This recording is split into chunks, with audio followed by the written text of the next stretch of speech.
Hi everyone. लक्ष्य UPPSC जो programme है उसका ये क्विक रिवीजन मॉड्यूल जो है ये पार्ट है। तो क्विक रिवीजन मॉड्यूल में जो आज पहला जो ये लेक्चर है, पहली जो क्लास है, ये रिलेटेड है एनिसेंट हिस्ट्री के। और पूरी हिस्ट्री के जो मॉड्यूल्स हैं वो तीनों प्रोवाइड कर दिए गए हैं। Ancient, medieval, modern history as well as geography का मॉड्यूल भी ग्रुप में दे दिया गया है, एंड पॉलिटी का भी। इसके बाद जो हमारा मॉड्यूल आएगा वो आएगा मार्क्स बूस्टर सीरीज़, जिसमें करंट अफेयर्स के इंपॉर्टेंट पार्ट्स जैसे कि उत्तर प्रदेश का बजट हो या डिफरेंट रिपोर्ट्स हो या ऐसी थीम्स जो बार बार यूपीपीएससी करंट अफेयर्स में पूछ रहा है, वो भी उसमें शामिल होगी। इसके अलावा इन्वायरमेंट, इकोनॉमी, इनमें भी जो रिकरिंग थीम्स हैं, या साइंस एंड टेक्नोलॉजी में जो रिकरिंग थीम्स हैं जो बार बार पूछे जा रहे हैं, जो बार बार जिन क्षेत्रों से प्रश्न पूछे जा रहे हैं, वो सारे उसमें दिए रहेंगे। और वो एक मॉड्यूल ही है जो आपका 15 से 20 नंबर एटलीस्ट बढ़ा सकता है। अगर ये पूरे मॉड्यूल को आप पूरा अगर लक्ष्य को पूरा फॉलो करेंगे तो आपका जो मार्क्स है वो कम से कम 40 से 45 मार्क्स कम से कम बढ़ेगा, ये श्योर है। और क्योंकि ये बनाया ऐसे गया है कि लास्ट 20 साल के जितने पी वाई क्यूज़ हैं उनका अच्छे से एनालिसिस करके, और देखा ये गया है कि जो पी वाई क्यूज़ होते हैं उसी थीम्स पे P C S, even U P S C भी काफ़ी प्रश्न पूछता है। तो पहले हम शुरू करते हैं। आज हम पहले शुरुआत करेंगे एंशंट हिस्ट्री का, ये पहला वीडियो है। तो इसमें देखिए सबसे इम्पोर्टेंट हिस्ट्री में है टाइमलाइन का पता होना। टाइमलाइन का मतलब है कि पहले क्या हुआ, उसके बाद क्या हुआ, उसके बाद क्या हुआ। अगर ये चीज़ें पता होती है तो पहली बात तो ये है कि जितने भी क्वेश्चन आते हैं क्रोनोलॉजिकल ऑर्डर में, है ना, कि कौन इन्वेडर पहले आया था, कौन सा किंगडम था वो पहले आया था, या कौन सी चीज़ पहले हुई थी, तो एक तो वो हो गया, क्लैरिटी हो जाती है। सेकंड क्या होता है कि हिस्ट्री कोरिलेटेड होती है। अब जैसे कि पैलियोलिथिक के बाद मेसोलिथिक में जो हुआ वो कोरिलेटेड है। इन्वेजन के बाद दिल्ली सल्तनत जो शुरू हुआ वो को रिलेटेड है ना। जो डिफरेंट किंगडम्स हैं उनका भी को रिलेशन होता है, उनके बीच में वॉर होती है, उनके बीच में बहुत सारी चीज़ें होती हैं, सोशो इकोनॉमिकली वो आगे बढ़ता है। तो टाइमलाइन की जानकारी होने से बहुत सारे जो प्रश्न हैं वो जो हैं वो हल हो जाते हैं। ठीक है। तो पहला हम जो देखेंगे वो है पैलियोलिथिक पीरियड। देखिए, ये जितने भी स्टोन एजेस है ना, स्टोन एजेस वो हैं जो प्री हिस्टोरिक पीरियड भी बोलते हैं। प्री हिस्टोरिक पीरियड का मतलब वो होता है जहाँ रिटर्न हिस्ट्री नहीं है।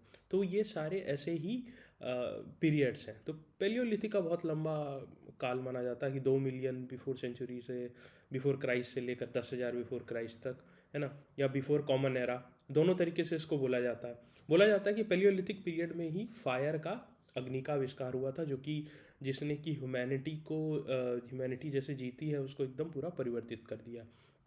थोड़े बहुत टूल्स भी मिलते थे, और ऑस्ट्रिच जो शुतुरमुर्ग होता है उसके एग्स भी पाए गए हैं इसमें। देखिए, मैंने काफ़ी साइट्स के नाम लिखे हैं। जो दो मोस्ट इंपॉर्टेंट हैं इसमें वो है भीमबेटका और कुरनूल केव्स।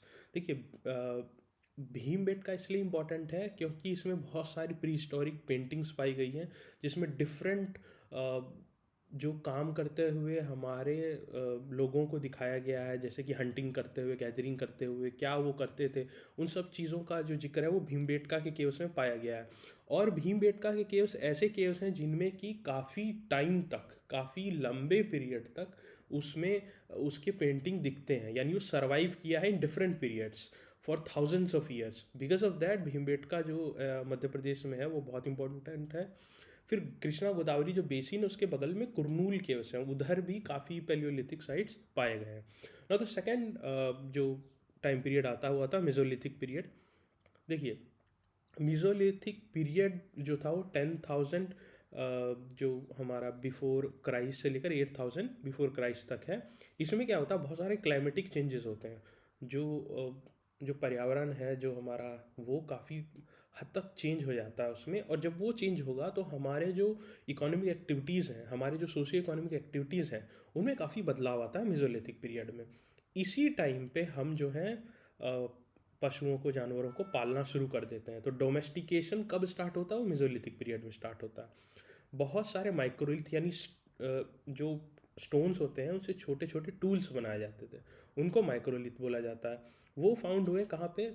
देखिए ब्रह्मगिरी है मैसूर में, बहुत इंपॉर्टेंट साइट है ना। फिर नर्मदा, विंध्या, इन जगहों पे भी, गुजरात में भी पाया गया है।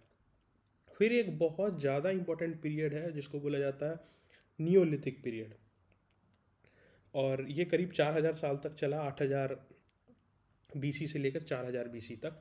यही वो पीरियड है जहाँ से एग्रीकल्चर स्टार्ट हुआ।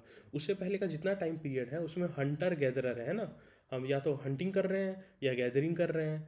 और जो मिजोलिथिक था उसमें उन्होंने डोमेस्टिकेशन ऑफ एनिमल भी स्टार्ट किया था।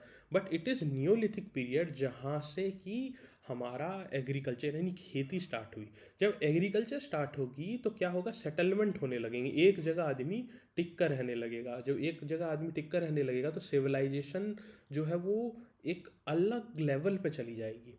तो नियोलिथिक पीरियड ही था जहाँ से एग्रीकल्चर स्टार्ट हुआ था। व्हील डिस्कवर हुए थे, अब पहिए डिस्कवर हो गए तो एक जगह से दूसरे जगह जाना जो है वो बहुत ही ईजी हो गया। और जब बहुत ईजी हो गया तो फिर क्या हो गया कि डिस्टेंट ट्रेड भी शुरू हो जाएंगे। तो नियोलिथिक पीरियड इसलिए भी बहुत इंपॉर्टेंट है। इनाम गांव एक बहुत ही इंपॉर्टेंट साइट है यहाँ की, एक अर्ली विलेज है। इसके अलावा बहुत सारी साइट्स मैंने लिखी हैं, बट इंपॉर्टेंट नियोलिथिक जो साइट है उनके बारे में मैं बताने की कोशिश करूँगा। पहला ये है बुर्जा होम, कश्मीर में इसमें देखा जाता है ना, गड्ढे बना के घर, पीट हाउसेस देखे गए हैं। मेहरगढ़ पाकिस्तान में, जहाँ पे देखा जाता है कि कॉटन वगैरह कल्टीवेशन की बिगनिंग जो है वो मेहरगढ़ में हुई। उसके अलावा ये कोल दिहवा उत्तर प्रदेश में एक बहुत इंपॉर्टेंट साइट है। महागारा भी यूपी में है ना। ये इंपॉर्टेंट्स है, बाकी आप एक बार सब पढ़ लेना, ठीक है। फिर आता है हमारा चालकोलिथिक पीरियड। चालकोलिथिक पीरियड इसलिए इंपॉर्टेंट है क्योंकि इसे कॉपर एज बोला जाता है। जो भी एज बोला जाएगा यानी उस मेटल का यूज़ या आविष्कार जो भी है वो उसी टाइम पीरियड पे हुआ। तो चालकोलिथिक पीरियड जो कि 4000 बीसी से 1500 बीसी तक चला उसे कॉपर एज बोला जाता है ना। Can be considered part of bronze age, है ना। तो ब्रॉन्ज एज क्या है? ब्रॉन्ज एज वही है जिसमें कि ब्रॉन्ज बनता है कॉपर और टीन से, है ना। तो अगर पूरे चालकोलिथिक पीरियड को देखा जाए तो ये एक ब्रॉन्ज एज का पार्ट है। इंडस वैली सिविलाइजेशन जो कि एक बहुत ही इंपॉर्टेंट पार्ट रहा है हमारे हिस्टोरिक सिविलाइजेशन में, वो इसी टाइम पीरियड में आया था, 2700 बीसी से लेकर 1900 बीसी तक, मैच्योर्ड फेस। उसके अलावा मतलब काफ़ी टाइम तक चला भी, लेकिन इंडस वैली सिविलाइजेशन एक अर्बनाइज सिविलाइजेशन था, शहरी सिविलाइजेशन था। तो जब वो सारी चीज़ें कैरेक्टरिस्टिक मिलना बंद हो गया तो उसको मैच्योर फेज हम नहीं बोलते हैं, है ना। तो मैच्योर फेज यही है। इसमें जो चिरांड है गंगा के तट पे बिहार में, that is again a very important region, बहुत जो आपको याद रखना। फिर आता आयरन एज। आयरन एज मतलब जहाँ पे लोहे का इस्तेमाल होने लग गया। अब देखिए जब आयरन आएगा ना तभी हमारे हल बनेंगे, प्लग। तो जब हल बनेंगे तो जो कल्टीवेशन का लेवल है, जो उपज है वो बहुत ज़्यादा बढ़ जाएगी आयरन एज आने के टाइम पे।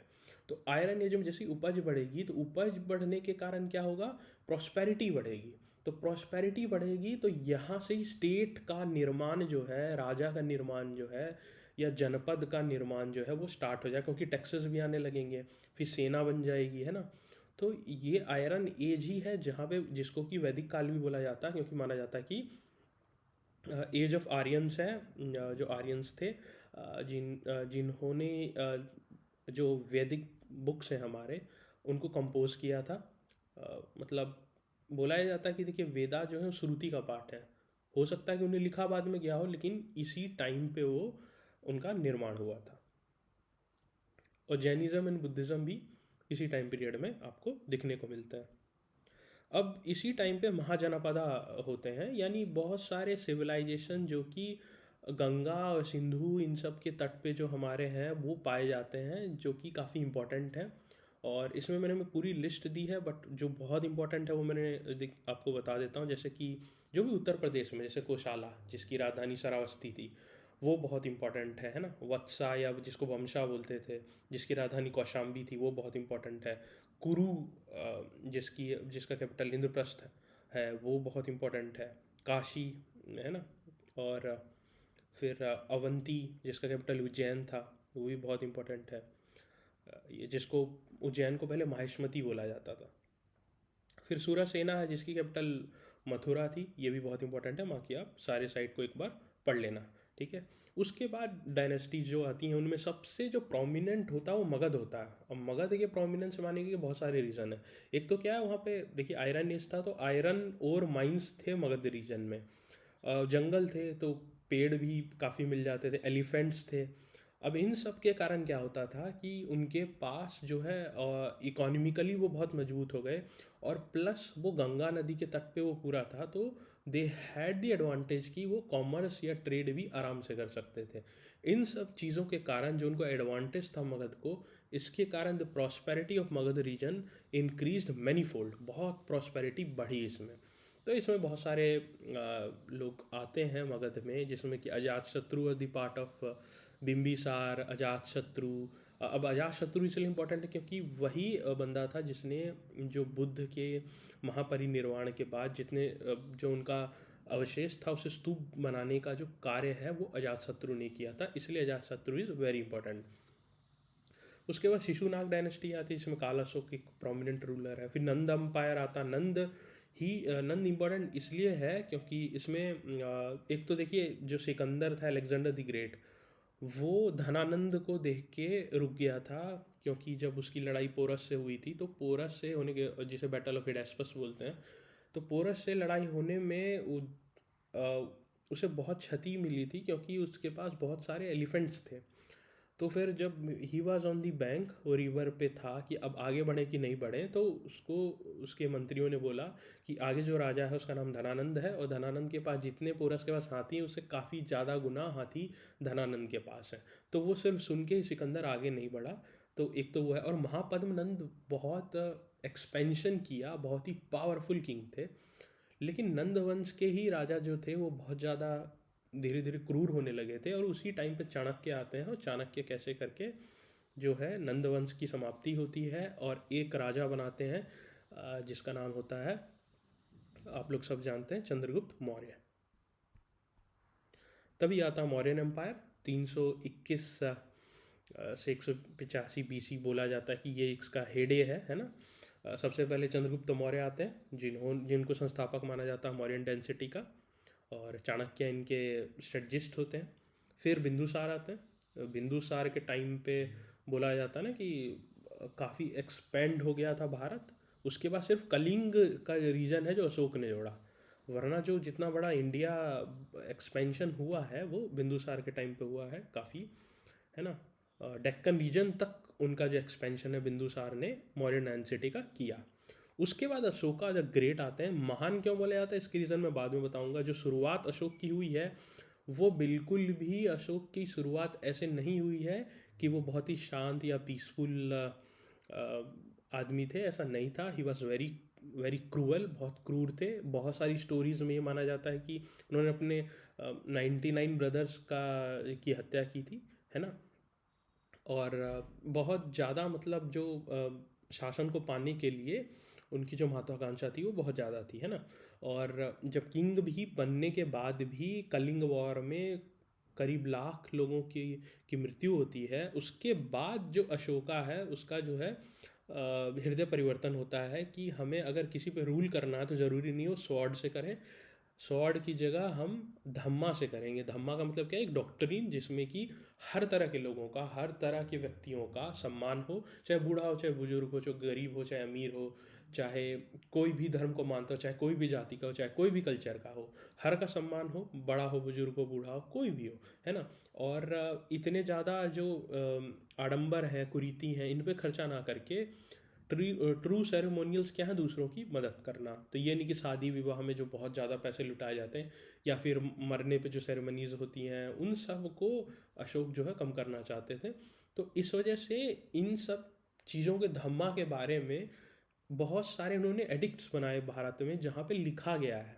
तो बाद में अब देखिए रिटर्न हिस्ट्री तो थी नहीं अशोक की, तो बाद में जब हमें पता ही नहीं था कि अशोक नाम का कोई राजा भी था बहुत सालों तक। भारत की सबसे बड़ी विडंबना ये है कि भारतीय लोगों को भारत का इतिहास नहीं पता, अभी भी नहीं पता है। अभी भी बहुत कुछ चीज़ें नहीं पता है। अभी भी जो हिस्ट्री है वो थोड़ी बहुत जो निकाली है वो अंग्रेज़ों ने निकाली है, जिसमें एक बहुत बड़ा नाम अलेक्जेंडर कनिंघम का था, जो आर्कियोलॉजी सर्वे ऑफ इंडिया के फाउंडर टाइप रहे थे। उन्होंने बहुत सारी चीज़ें शुरू की। फिर मैक्स म्यूलर ने बहुत कुछ लिखा। बट जो जो अंग्रेज़ों की हिस्ट्री है उसमें ये प्रॉब्लम है कि वो अपने लेंस से देख रहे हैं ना, और बहुत चीज़ों का इंटरप्रिटेशन उतना जो है वो उतना सही नहीं है। दूसरी चीज़ ये है कि उसके बाद जो हिस्ट्री लिखी गई वो लेफ़्ट ओरिएंटेड थी। अब left what they do is कि वो हिस्ट्री को सिर्फ इकोनॉमिक लेंस से देखते हैं। लेकिन अगर भारत का इतिहास को उठाया जाए तो भारत का इतिहास केवल और केवल आर्थिक दृष्टि से देखना बिल्कुल ही गलत होगा, क्योंकि भारत एक ऐसा देश रहा है जिसमें कि कल्चर, रिलीजन, इसने बहुत इंपॉर्टेंट पार्ट तय किया है। तो उन्होंने डेलिब्रेटली बहुत सारे जो प्राचीन भारत का इतिहास है या प्राचीन भारत के कल्चर है या रिलीजन है, उसको उन्होंने एक्सप्लोर नहीं किया। इस वजह से ये जो हिस्ट्री का जो विवाद होता है, बहुत लोग बोलते हैं कि अभी हिस्ट्री से हमें क्या लेना देना है। देखिए, अगर हमें ये नहीं पता कि हम कहाँ से आए हैं, या हमें ये नहीं पता कि हमारा हिस्टोरिकल पास्ट कैसा रहा है या कहाँ ट्रबल रहे हैं, अगर हम उससे रिकनसाइल नहीं करते हैं तो जो है हमें आगे बढ़ने में भी दिक्कतें आती है। इसका एक बहुत बड़ा एग्जांपल है, अगर यहूदियों के साथ जो होलोकॉस्ट हुआ था, तो आप अगर पोलैंड जाएंगे तो वहाँ पे म्यूज़ियम बना हुआ है। वो म्यूज़ियम में हर कुछ दिखाया गया है कि यहूदियों के साथ हुआ क्या। तो इससे एक तो वर्ल्ड को लेसन मिलता है कि ह्यूमैनिटी के अगेंस्ट कितना बड़ा क्राइम हो सकता है अगर हेट्रेड को बढ़ावा दिया जाए, है ना। तो एक तो ये है, दूसरा यहूदियों को याद रहता है कि हमारे साथ ये हुआ था, तो वो बहुत मेहनत करते हैं अपने आप को बचाने के लिए। इज़राइल है, ये बहुत ऑफेंसिव इस वजह से रहते हैं क्योंकि इन्होंने ह्यूमैनिटी के साथ जो बहुत बड़ा एविल हुआ है, जो क्रूरता का एकदम पराकाष्ठा पार हो गई थी, वो इन्होंने देखा हुआ है ना। और ऐसे ही अगर ब्लैक का म्यूज़ियम बना हुआ कि उनके साथ जो हैं वाइट्स ने क्या किया इन अमेरिका, है ना, सबका हिस्ट्री क्लियर है। बट इंडिया में हिस्टोरिकल चीज़ों से बचा जाता है, इनसे रिकनसाइल नहीं किया जाता है। तो ये एक बहुत बड़ी चुनौती है। तो एडिक्ट्स हैं अशोका के, जो आप देख सकते हो, जिसमें कि इंपॉर्टेंट देखो कि ये लौरिया नंदनगढ़ है, कौशाम्बी है ना। ये टोपरा वाला बहुत इंपॉर्टेंट है, कलसी बहुत इंपॉर्टेंट है। साउथ में अगर आप जाओगे ना तो ये देखो कि कृष्णा गोदावरी बेसिन ना काफ़ी इंपॉर्टेंट है। तो यहाँ पे आप देखो उड़ीसा में धौली है, धौली पे तो यूपीएससी ने भी क्वेश्चन पूछा है ना। ये यरागुड़ी है, इस पर भी क्वेश्चन यूपीएससी पूछ चुका है ना। फिर अगर इधर जाओगे तो गिरनार है गुजरात के पास। कई बारी ना स्टेट्स लगा के आपको मैच द फॉलोइंग पूछ देंगे। फिर ये देखो सब्जगढ़ी है, कंधार है, जिसको पहले गंधार बोला जाता था, है ना। तो ये रामपुरवा, रामपुरवा में बुल मिला था मौर्यन, है ना। तो ये सारे बहुत इंपॉर्टेंट हैं जो आप एक बार देख लेना। फिर हम देखें कि पोस्ट मौर्यन किंग्स होता क्या। देखिए, अशोक से ये तो हुआ कि धम्मा दिया उन्होंने, और जो एग्रेसिव पॉलिसी होती थी उससे हिंसा से हिंसा पे आए। पर एक बोला जाता है कि भारतीय सिविलाइजेशन को एक आघात भी बहुत ज़्यादा अशोक से बड़ा कि बहुत अहिंसावादी भारतीय सिविलाइजेशन हो गया। अब इस वजह से जो भारत पे इन्वेजन होते थे वो धीरे धीरे भारत जो है वो रोकने में नाकाम होता गया, क्योंकि यहाँ पे अहिंसा को बहुत ज़्यादा बढ़ावा अशोक ने दे दिया और ऐसी पॉलिसी कर दी। देखिए, आप अहिंसा मानते हो ठीक है, लेकिन दुनिया में जब हर कोई उसको नहीं मानता है तो हिंसा जो करेंगे उससे आपको बहुत बड़ा बड़ा आघात होगा। यही रीज़न है कि बाद में इन्वेजन्स बहुत ज़्यादा बढ़ जाते हैं, और इन्वेजन को इंडिया जो है भारत जो है वो डिफेंड नहीं कर पाता है। ये बहुत बड़ा रीज़न है। तो पोस्ट मौर्यन अगर आप किंगडम देखोगे तो इसमें क्या क्या है। देखिए, शुंगा आते हैं। पुष्यमित्र शुंगा को बोला जाता है कि मौर्यन वंश का जो एंड करने में बहुत बड़ा हाथ था पुष्यमित्र शुंगा का। He was a very Brahmanical Hinduism को बढ़ावा देने वाले, फिर से रिवाइवल फेज में लेके आए थे शुंग, पुष्यमित्र शुंग। क्योंकि इनको लगता था कि ये जो बुद्धिज़्म है या ये भी जितने भी डॉक्ट्राइंस हैं, ये जो हमारा पास्ट है 1000-2000 साल से जो चल रहा है, या 5000-6000 साल से जो चल रहा है, उस पर इन्होंने बहुत ज़्यादा डेंट किया है। तो पुष्यमित्र शुंगा की ये थिंकिंग थी जिसकी वजह से उनके सारे कदम उठाए गए। अगर आप उस थिंकिंग को नहीं समझोगे तो आपको पता नहीं चलेगा कि वो जो कदम है, जो बुद्धिज़्म के खिलाफ उनका जो एक्शन था, या फिर जो ये अहिंसा का जो एक पॉलिसी चल रही थी उस पर इतनी सारी चीज़ें क्यों की गई है। उसके बाद कानवा आता है, एक बहुत इंपॉर्टेंट वंश है वो सातवाहना है, क्योंकि इसका बहुत लंबा पीरियड चलता है और इसकी खासियत ये है कि इसमें जो राजा होते हैं वो अपनी माँ का नाम से शुरू करते हैं। जैसे कि गौतमी पुत्र सतकर्णी, बहुत बड़े किंग हुए सातवाहना में, गौतमी के पुत्र सतकर्णी। तो this is the part of Indian civilization जहाँ पे माँ के नाम को इतना ज़्यादा इंपॉर्टेंस दिया जाता है। अगर आप देखोगे तो कर्ण को भी अपने माँ के नाम से जाना जाता है ना, कौंतेय बोला जाता है अर्जुन को, कुंती के पुत्र कौंतेय। तो this is the part of Indian civilization. आप पूरा उठा के देख लीजिए, पूरी दुनिया में इस तरह की चीज़ें का कोई पैरेलल आपको पूरी दुनिया में नहीं मिलेगा। तो अगर कोई भी बाहरी व्यक्ति, अंग्रेज या कोई भी आपको आके ये बोले कि भारतीय समाज तो पितरात्मक था, बहुत ज़्यादा आडंबर थे, आडंबर धीरे धीरे डेवलप हुए हैं। अगर हम आप भारत का इतिहास देखो तो सभा समिति से लेकर हमारे पास सेजेस हुए हैं, जो विमेन हुई हैं, जिसमें अगर आप देखोगे तो बहुत सारे, आप लोपामुद्रा से लेकर आप बहुत सारे वैदिक में आपको सेजेस के नाम पता चलेंगे जिन्होंने कि एक्चुअली में वेद में सूक्त लिखे हैं, है ना। और अगर आप देखोगे आदि शंकराचार्य हैं तो उनका डिबेट हुआ है ना, मंडाला। तो वो सारी चीज़ अगर आप देखोगे या आप कालिदास की कहानी पढ़ोगे विद्योत्तमा की, तो आप फाइंड करोगे कि in the ancient times the status of women was high, अभी से high, even the modern period से हाई था। तो अब आपको इतिहास नहीं पता होता तो काउंटर आप अपने ही नज़रों में गिर जाओगे कि हमारा सिविलाइजेशन बिल्कुल ख़राब है, जिस तरीके से हम जी रहे हैं वो बहुत ख़राब है। फिर कहते हैं ना बगुला चला हंस की चाल, है ना।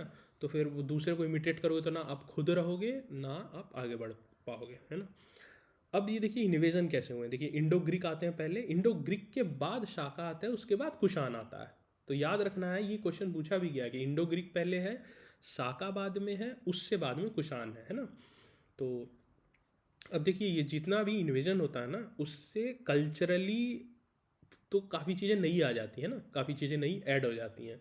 आप देखोगे स्कल्पचर बनाने का तरीका, पहनावा ओढ़ावा, हर कुछ जो है उसमें चेंज आता है। खास करके जो कुषाण का शासन होता है तो उसमें कनिष्क नाम का रूलर होता है। अगेन वो बुद्धिज़्म को बढ़ावा देने की कोशिश करता है। भारत में Buddhism was not a religion. पहली बात तो ये है कि बुद्ध ने कोई धर्म नहीं बनाया, बुद्ध ने एक डॉक्ट्रिन दिया था जो चैलेंज कर रहा था जो कुछ कमियां थी इन सनातन धर्म, जिसको वो चैलेंज कर रहे थे। पहली बात। दूसरी बात, वो भगवान को मानने में उतना विश्वास नहीं रखते थे, और बाद में ये हुआ कि उन्हीं को भगवान बना के एक रिलीजन बना दिया गया, है ना, because of the patronage of Kings, कि किंग के पैट्रोनेज के कारण। ठीक है, तो एक ये सनातन धर्म का ही एक फिलॉसफी थी बुद्धिज़्म, और इसी की एक फिलॉसफी जैनिज़्म है। तो Buddhism, Jainism, Sikhism, these are not completely apart from Sanatan. ठीक है, इसी में हिंदुइज़्म भी आ जाता है, ये सब पार्ट है डॉक्टरीन्स के। And even the nastiks are part of the जो हमारा सनातन सिविलाइजेशन है। देखिए हमारे यहाँ रिलीजन का कॉन्सेप्ट नहीं है, रिलीजन का कॉन्सेप्ट होता है क्रिश्चियनिटी में, है ना, या बाहर अगर आप देखो इस्लाम में, ये रिलीजन कॉन्सेप्ट है। हमारे सनातन का मतलब ये है कि this is a part two walk, है ना। इसमें कोई स्ट्रिक्ट डॉक्ट्रिन नहीं है कि आपको ऐसे ही चलना है। There is a freedom which has been provided by Sanatan civilization. इसी के कारण बहुत सारे भगवान हैं, है ना, बहुत सारे भगवान हैं, बहुत सारे सेक्ट्स हैं। कुछ लोग राम को मानते हैं, कुछ लोग शिव को मानते हैं, कुछ लोग शक्ति को मानते हैं, कुछ लोग अपने ग्राम देवता को मानते हैं, कुछ लोग पेड़ की पूजा करते हैं, कुछ लोग पहाड़ों की पूजा करते हैं। There is no one god, there is no strict doctrine, and there is no one way to live, कि ऐसे ही रहना। अगर आप ऐसे नहीं रहोगे तो आपको इसके बहुत सारे चीज़ों खामियाजा को भुगतना पड़ेगा। And this is the beauty of this Indian civilization. इसीलिए बाहर से जितने भी कल्चर आए उनको एक्सेप्ट किया। When the Parsis were persecuted they came to India, और उनका पूरा सम्मान हुआ, उनको दूध में चीनी की तरह मिला लिया गया हिंदुस्तान में। जब यहूदियों का परसिक्यूशन हो रहा था तो यहूदियों ने भी भारत में शरण लिया, वो भी यहाँ पे फ्लरिश किए। इस्लाम जब यहाँ पे आया तो इस्लाम भी यहाँ पे फ्लरिश किया। क्रिश्चियनिटी आप देखोगे तो क्रिश्चियनिटी भी यहाँ फ्लरिश की। किसी के खिलाफ भी सनातन सिविलाइजेशन में ऐसा नहीं लिया गया कि एक ऑफेंसिव के तौर पर लिया गया। ठीक है, क्योंकि यहाँ पर एंटागोनिस्टिक नहीं होता कि यही मानना है, यही करना है। एंड दस फ्रीडम प्रोवाइड की थी, एंड दस जो यहाँ पे साइंटिफिक टेम्पर था वो बहुत हाई था। बहुत सारे सेजेस ने ऐसी बातें की हैं जो कि जाके 1500, 1600, 1700, 1800, 1900 में जाके प्रूफ हुआ है। You all know the name of Oppenheimer, जिन्होंने कि एटम बम का निर्माण किया। बट एटम बम के बारे में, एटम के बारे में सबसे पहला व्यक्ति जिसने कहा था वो थे महर्षि कनाद, जिन्होंने अणु के बारे में बोला था, जिसको बाद में प्रूफ किया जाता है साइंटिफिकली। आर्यभट्टा ने जो तारों के बारे में, ट्रिगोनोमेट्री, त्रिकोणमिति जिसको बोलते हैं, डिस्टेंसेस क्या है पृथ्वी का, है ना, इक्लिप्सेस क्या होते हैं, जो ग्रहण जिनको बोलते हैं, इन सब के बारे में आर्यभट्टा ने बोला था। जो कि तरेंगना एक जगह है बिहार में जहाँ से वो बिलोंग करते थे। एंड अगर आप देखोगे केमिकल हो या सुश्रुत या चरक के बारे में आप पढ़ोगे तो Ayurveda, surgery, everything was प्रॉस्पेरिंग in India. तो अगर आपको कोई भी ये बोले कि भारत में जो है स्नेक चार्मर्स पाए जाते हैं या काफ़ी पिछड़ा सिविलाइजेशन रहा है, हिंदूज आर नॉट साइंटिफिक या Sanatan is not scientific, just give them all the facts and figures कि ये चीज़ें आई हैं। Even your shampoo was known as shampoo, जो कि हिंदुस्तान से ही गया है। नाव बनाने के लिए एक बुक है जिसका मैं नाम बोल रहा हूँ, युक्ति कल्पा करके एक बुक है, जिसमें कि नाव, नेविगेशन, शिपमेंट, इनके बारे में सारा वर्णन है। And when you will see जो नालंदा सिविलाइजेशन, नालंदा यूनिवर्सिटी थी, उसमें बहुत सारे मैन्यूस्क्रिप्ट्स थे। And Nalanda university was the centre stage जहाँ पे पूरी दुनिया से लोग आया करते थे टू रीड, टू स्टडी। और बहुत 5वीं कक्षा का एक व्यक्ति जो है उसको काष्ठकला भी आती थी, उसको स्किल्स आते थे जो कि दुनिया में अनपैरेलल था। आज के ज़माने में लोग ऑक्सफोर्ड जाते हैं, कैम्ब्रिज जाते हैं, स्टैनफोर्ड जाते हैं, हार्वर्ड जाते हैं। People from China, from other countries used to come in Nalanda university because of the education system that we had. Education system पे सबसे बड़ा डेंट जो पड़ा है, 2 डेंट, एक तो इन्वेजन्स जो हुए उससे डेंट पड़ा, एंड सेकेंड गुरु शिष्य परंपरा वॉज डिसमेंटल्ड बाय मैकुले। तो मैकुले ने हमें क्लर्क बनाने की, रोट लर्निंग की चीज़ें दी। कोरिलेशन दिखता नहीं है ना। इवन जो पीसीएस के पेपर होते हैं उसमें फैक्ट्स होते हैं, बट यूपीएससी जो है वो फैक्ट्स तो पूछता है, but they also ask about correlations, कि कोरिलेशंस क्या है, ये चीज़ें इंटर रिलेटेड कैसे हैं, है ना। तो इसलिए वो थोड़ा सा एनालिसिस पार्ट पे जाता है। इसके बाद हमारे जो है गुप्ता किंगडम आता है। देखिए, गुप्ता किंगडम को गोल्डन पीरियड भी बोला जाता है बिकॉज द रीज़न, एक तो कल्चरली काफ़ी आगे बढ़ा, दूसरा इकोनॉमिकली ट्रेड में भी काफ़ी आगे बढ़ा। बहुत सारे जो टेम्पल्स भारत में बनाए गए हैं वो भी उसी टाइम पीरियड में बने। इसमें बहुत सारे रूलर्स हुए जिन्होंने काफ़ी ज़्यादा एक्सपेंशन किया, जैसे समुद्रगुप्त है। समुद्रगुप्त एक ऐसा राजा था जिसने कोई युद्ध नहीं हारा, और उसको अंग्रेज बोलते हैं कि Napoleon of India. Napoleon 2-3 battle हार चुका है, समुद्रगुप्त कोई बैटल नहीं हारा था। तो how can a person who was born thousand of year ago, Napoleon से जो कोई बैटल नहीं हारा, Napoleon lost battles, can be called Napoleon of India? Why not Napoleon should be called as Samudragupta of Europe? Why not? Because the stature of Samudragupta is far higher than Napoleon in terms of अगर win और वो देखा जाए तो। और expansion Samudragupta ने बहुत ज़्यादा किया था इंडिया का। और एक प्रयाग में, इलाहाबाद में प्रशस्ति है जिसमें समुद्रगुप्त का एक्सपेंशन के बारे में और किस तरीके से एक्सपेंड किया था, कितनी तरह के स्टेट थे, ये सब चीज़ें लिखी गई हैं उनके कोर्ट पोएट के द्वारा, जिसका नाम था हरिसेना। ठीक है। और फिर इसके जो मतलब चंद्रगुप्त जो इनके फादर होते हैं, जो जिन गुप्त वंश का जो चंद्रगुप्त वन जो गुप्त वंश को बनाते हैं, वो महाराजा धीराज की टाइटल लेते हैं ना। और इसी में जो एक चंद्रगुप्त सेकंड आते हैं, उन्हीं में नवरत्न होते हैं। नवरत्न मतलब जो आपने देखा होगा कि अकबर के भी नवरत्न थे, कि डिफरेंट डिफरेंट फील्ड्स में जो एक्सेल किए हैं काफ़ी ज़्यादा। कोई संगीत में हो सकता है, कोई विज्ञान में हो सकता है, डिफरेंट फील्ड्स में जो एक्सेल किए उनको जो है बोला जाता है, क्या बोला जाता है, उनको ज्वेल्स बोला जाता है, रत्न बोला जाता है। तो उसी रत्नों में से एक रत्न कौन थे? कालिदास। कौन थे? कालिदास।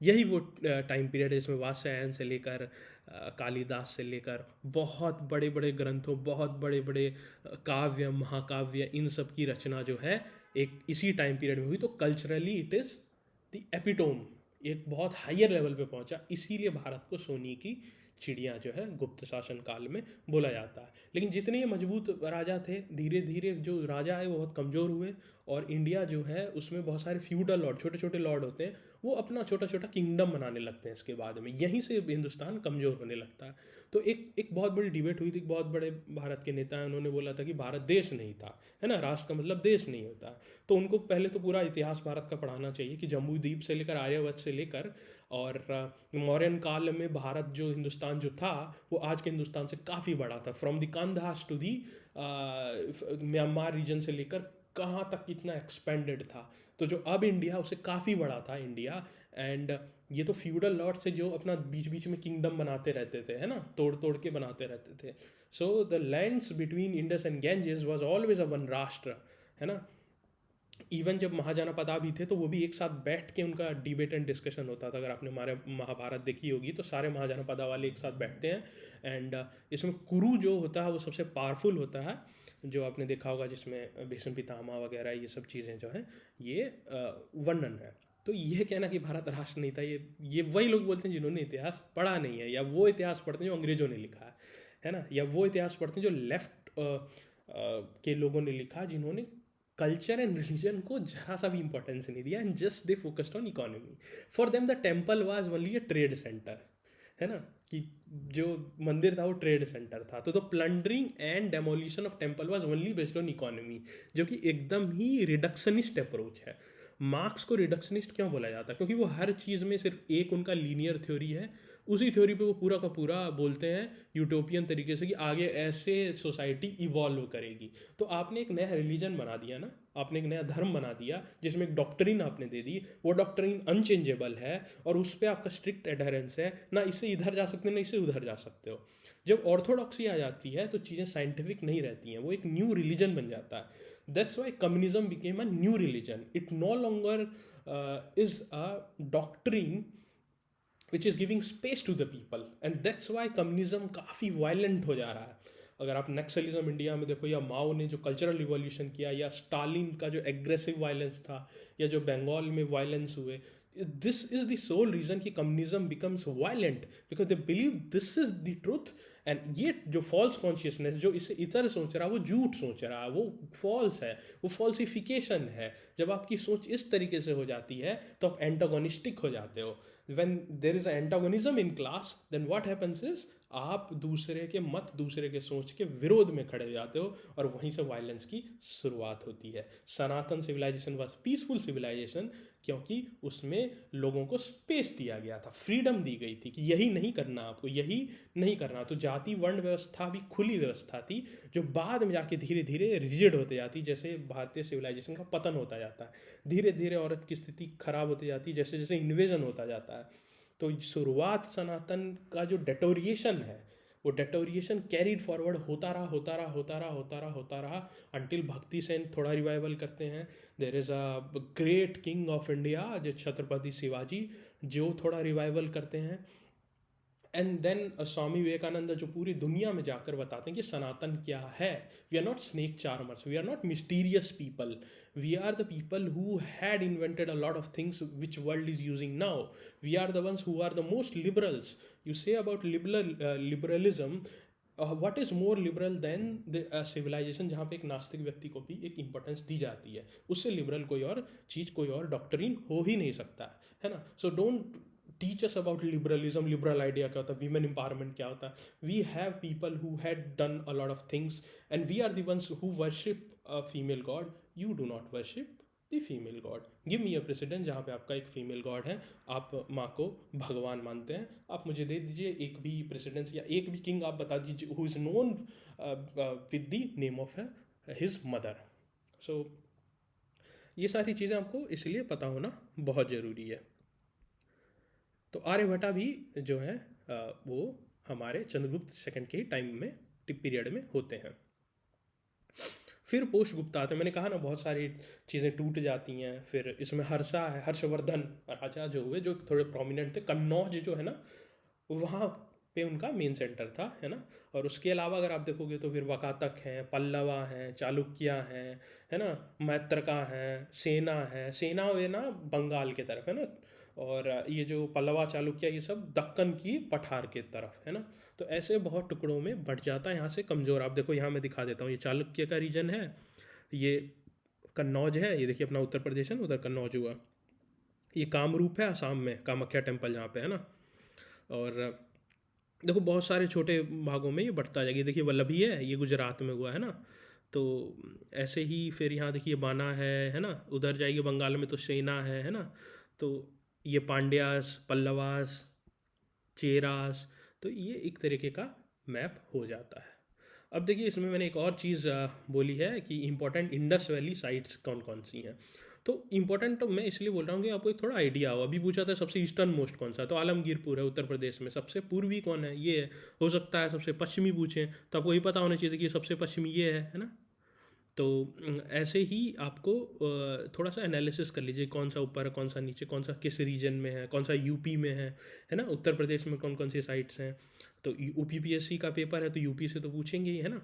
तो फिर कैसे देखिए मेहरगढ़ कहाँ पे है, जो इंपॉर्टेंट है। चान्हू दाड़ो यहाँ पे है। लोथल गुजरात वाला डॉकयार्ड के कारण बहुत फेमस है, तो ये कहाँ पे है। और इनका left to right, north to south, या ये जिसको वेस्ट टू ईस्ट बोलते हैं, ये ऐसा थोड़ा सा आप ये देख लेना, इसलिए मैंने ये मैप प्रोवाइड किया। अब डिफरेंट जो साइट्स हैं इंडस वैली सिविलाइजेशन के, उसमें कहाँ कहाँ क्या पाया जाता है मैंने पूरी लिस्ट दी है। बट बहुत इंपॉर्टेंट चीज़ें जिनको मैं अभी बता देता हूँ। जैसे कि अगर आप देखोगे हड़प्पा है, तो हड़प्पा में क्या मिला था, तो ग्रेनरी होती है ना जहाँ पे फसल रखे जाते हैं, क्रॉप्स रखे जाते हैं, वो मिला था। मदर गॉडेस जो होती है ना, क्योंकि नेचर को वर्शिप करना, प्रकृति को वर्शिप करना, उनको माँ का स्वरूप देना। भारत माँ है, भारत बाप नहीं है ना। तो ये दिखाता है कि वुमेन की इंपॉर्टेंस क्या है इंडिया में है ना। फिर मोहनजोदाड़ो है, मोहनजोदाड़ो में पशुपति सील मिलती है, जिनसे शिवा का कंपैरिजन होता है ना, पशुपति सील।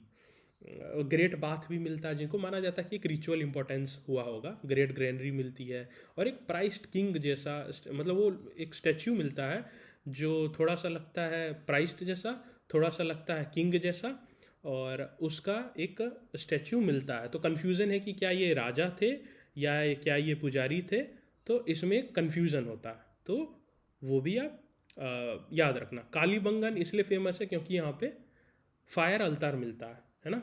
तो उसका आपको फाइंडिंग मिलती है, इसलिए कालीबंगन इंपॉर्टेंट है। यहाँ पे आपको लकड़ी के हल मिलते हैं, तो ये भी आप याद रखना। और जो ऊँट की हड्डियाँ मिलती है। लोथल देखोगे तो एक पोर्ट टाउन था, मैंने बोला यहाँ पे पोर्ट था है ना। तो और चावल एविडेंस जो है राइस का, वो यहाँ पे लोथल में ही मिला है। फिर यहाँ फायर अल्तार भी मिले, और भी चीज़ें हैं जो आप एक बार देख लेना। रंगपुर जाओगे तो वहाँ भी चावल का आपको एविडेंस मिलता है। सुरकोतादा में जाओगे तो हड्डियाँ मिलती है घोड़े की। ये इम्पोर्टेंट है, ये पूछा भी गया बार बार, ठीक है। और फिर चान्हू दाड़ो देखोगे तो यहाँ पे ना बेंगल फैक्ट्री, मतलब चूड़ियाँ बनाने की फैक्ट्री दिखी गई है ना। और यही एक सिटी इसमें सितेदल नहीं है। सितेदल मतलब देखिए क्या ना, अपर टाउन लोअर टाउन का कॉन्सेप्ट था उनमें। तो अपर टाउन में क्या है, जो इंपॉर्टेंट चीज़ें वो हैं। फिर लोअर टाउन है, टाउन को दो भागों में डिवाइड करना, इसलिए अर्बन सेंटर बोला जाता है ना। तो ये चीज़ें इसमें नहीं थी। बालाकोट अगर आप देखोगे तो वहाँ भी बेंगल फैक्ट्री थी। दैमाबाद है, रीजन है ना। आलमगीरपुर यूपी में, इसलिए याद रखना, सबसे ईस्टर्न मोस्ट है। रोपड़ जाओगे तो वहाँ पे देखा गया है कि डॉग को ह्यूमन के साथ बरीड किया गया। इसका सिग्निफिकेंस क्या, क्यों देख रहे हैं, तो इससे ये पता चलता है कि जो डॉग्स का इंपॉर्टेंस है to live with human is since 2000 3000 4000 year से ये चल रहा है ना। बानावली जाओगे तो यहाँ पे जो स्ट्रीट्स हैं वो रेडियल हैं। ऐसे 90 डिग्री पे होती हैं तो उसमें रेडियल स्ट्रीट्स हैं। तो पूछा जा सकता है। धोलावीरा बहुत इंपॉर्टेंट साइट है। हर यूपीएससी, यूबीपीएससी, कोई भी पीसीएस क्वेश्चन बार बार पूछ रहा है, पूछते जाएगा, और इसके क्वेश्चन आते ही रहेंगे। ऐसा पहला सिटी है जिसमें दो भाग में नहीं सिटी डिवाइडेड, तीन भाग में डिवाइडेड है। यहाँ पे एक वाटर रिजर्वायर है, यहाँ पे वाटर हार्वेस्टिंग मतलब पानी को संचय करने का जो सिस्टम है वो है। बांध के अवशेष हैं, रॉकेट आर्किटेक्चर है, स्टेडियम है, हर कुछ आपको दिखेगा धोलावीरा में। इसके अलावा देखिए मैंने ना इंपॉर्टेंट कीवर्ड्स दिए हुए हैं, तो इनको एक बार ना गो थ्रू हो जाना। इसमें समझाने लायक कुछ है नहीं, एक एक बार थोड़ा थोड़ा देख लेना, क्योंकि हर बार जो है ना कुछ ना कुछ क्वेश्चंस आ रहे हैं इससे। कभी किसी से, कभी कुछ से। एक या दो क्वेश्चन तो यूपीपीएससी से आए, यूपीपीएससी में आते ही आते हैं ना। तो कुछ तो पीवाईक्यू में रिपीट हो जाते हैं, और कुछ जो है वो आप एक बार इनको तो मैंने पूरी लिस्ट दे दी है। इसके अलावा बुक्स एंड ऑथर्स हैं और बाकी जो इंपॉर्टेंट चीज़ें हैं, फिर वो मैं अपने सेकंड पार्ट में दूंगा जो, और लक्ष्य है यूपीपीएससी में, इसकी रिकॉर्डिंग आपको प्रोवाइड कर दी जाएगी। अगर आपको ये सारी चीज़ें, अगर आपको सुनना, आपको लगता है कि ये इससे आपको फ़ायदा होगा या इसकी आपको ज़रूरत है कि कम टाइम में बहुत सारी चीज़ें, इंपॉर्टेंट चीज़ें रिवाइज हो जाएँ और आपके जो स्कोर है वो 30 से 40 नंबर बढ़ जाए, कि आप अगर 50, 60, 70 पे टिके हो तो 100, 110 तक कैसे स्कोर लाया जाए, 120 तक कैसे स्कोर लाया जाए। तो अगर आप इन सारे मॉड्यूल्स को अपने एक बार पढ़ोगे और फिर इनको सुनोगे तो अपने आप नंबर बढ़ेंगे। और इसके अलावा टेस्ट भी हैं लक्ष्य में, और फीस हम मिनिमम रखते हैं क्योंकि हमारे लिए स्टूडेंट का वेलफेयर काफ़ी इंपॉर्टेंट है। और ये नहीं कि माइंडलेस बस पैसे कमाने हैं तो कुछ भी चार्ज करो एंड पैसे कमा लो, ठीक है। सो ये था एक पहला लेक्चर। एक और लेक्चर में पूरा एनिसेंट हिस्ट्री ख़त्म हो जाएगा। Thank you very much. मेरा नाम जो आप लोग जानते हो आयरन मैन है। Thank you so much. Take care, best wishes.